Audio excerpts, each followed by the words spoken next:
नारायणगाव रिक्षा चालवणाऱ्या परदेशी महिलेनं पुणे नाशिक महामार्गावर एका दुचाकी स्वाराला अक्षरशः फरफटत नेलाय आणि अपघात झाल्याचं लक्षात आल्यानंतरही तिथे थांबून नेमकं घडलंय काय, त्यामध्ये कोणी जखमी झालंय काय, यांना उपचारासाठी आवश्यकता असेल का याचं भान न ठेवता या परदेशी महिलेनं आपल्या अन्य सहकाऱ्यांसह घटनास्थळावरून पलायन केलं आणि थेट नाशिक गाठलं। या हिट अँड रन घटनेमध्ये नारायणगावच्या बाळासाहेब डेरे यांचा मृत्यू झाल्याचं दुर्दैवी वृत्त समोर येते। रिक्षा चालवणाऱ्या परदेशी महिलेकडून दुचाकीस्वाराला धडक दिल्यानंतर घाबरलेले परदेशी पर्यटक नारायणगाव येथून नाशिकला पळाले।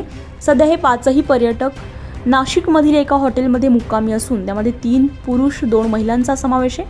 अपघातास कारणीभूत ठरलेल्या रिक्षाची चालक महिला असल्यानं तिला रात्री अटक करणं शक्य नसल्यामुळे त्यांना नोटीस बजावण्यात आली आहे। परदेशी पर्यटक पळून जाऊ नये म्हणून ते मुक्कामी असलेल्या हॉटेलबाहेर नाशिक आणि नारायणगाव पोलिसांचा खडा पहारा होता।